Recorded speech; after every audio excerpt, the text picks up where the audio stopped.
What are we to do when a constitutional amendment seems to no longer have any relevance today? Well, the common response to this question is to view the amendment as a piece of the past and not learn anything from it. But this, however, is not the correct approach to take. When it comes to amendments such as the third, it is vital to step aside from what the text directly reads and learn something new about the Constitution and the freedoms we enjoy every day. The Third Amendment reads, quote, "No soldier shall in time of peace be quartered in one's home, nor in time of war, but in a manner prescribed by law," end quote. Through our modern lens, this amendment may seem strange when compared with those that guarantee voting rights, freedom of speech, or right to bear arms. But this amendment is actually crucial to understanding the freedoms we enjoy every day in America. To understand this, we must go back in time. The year is 1765 and Parliament has just passed the First Quartering Act.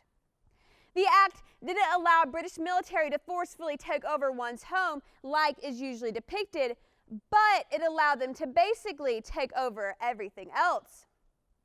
Colonists were forced to build barracks for soldiers, and if there wasn't enough room in the barracks, housing was extended to the colonists' taverns and inns.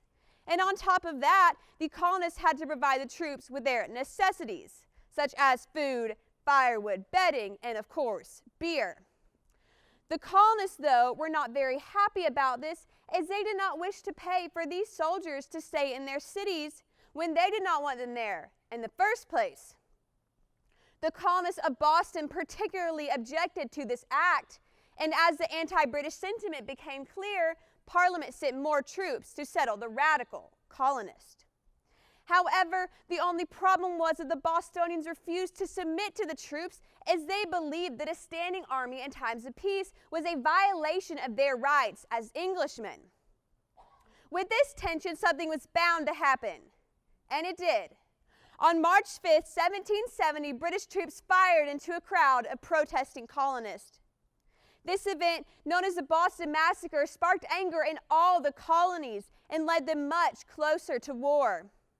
After this event, and after the Boston Tea Party, Parliament once again tried to regain these colonists' attention, and they passed what was deemed as the Coercive Acts. And in these acts included a new Quartering Act.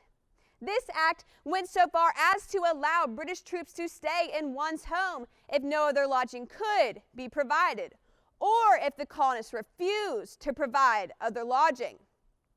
The people were furious. The Continental Congress displayed their anger, but to no avail, and war broke out. Years later, after the war, when the founders were drafting the Bill of Rights, they remembered the frustration they felt at these troops being allowed to stay in their homes.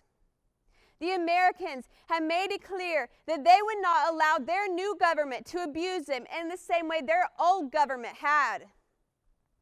Nowadays, the Third Amendment is not as prevalent because the idea that troops should not be quartered in one's home is so entrenched in American society.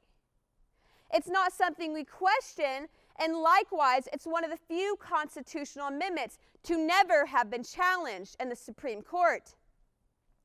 Although it's not controversial, it is still very important because it lays out a clear line the government cannot cross. I think David Edwards, teacher of constitutional law, says it best, quote, "The Third Amendment is about more than the simple quartering of troops. It's a protection of private property from the much larger federal government," end quote.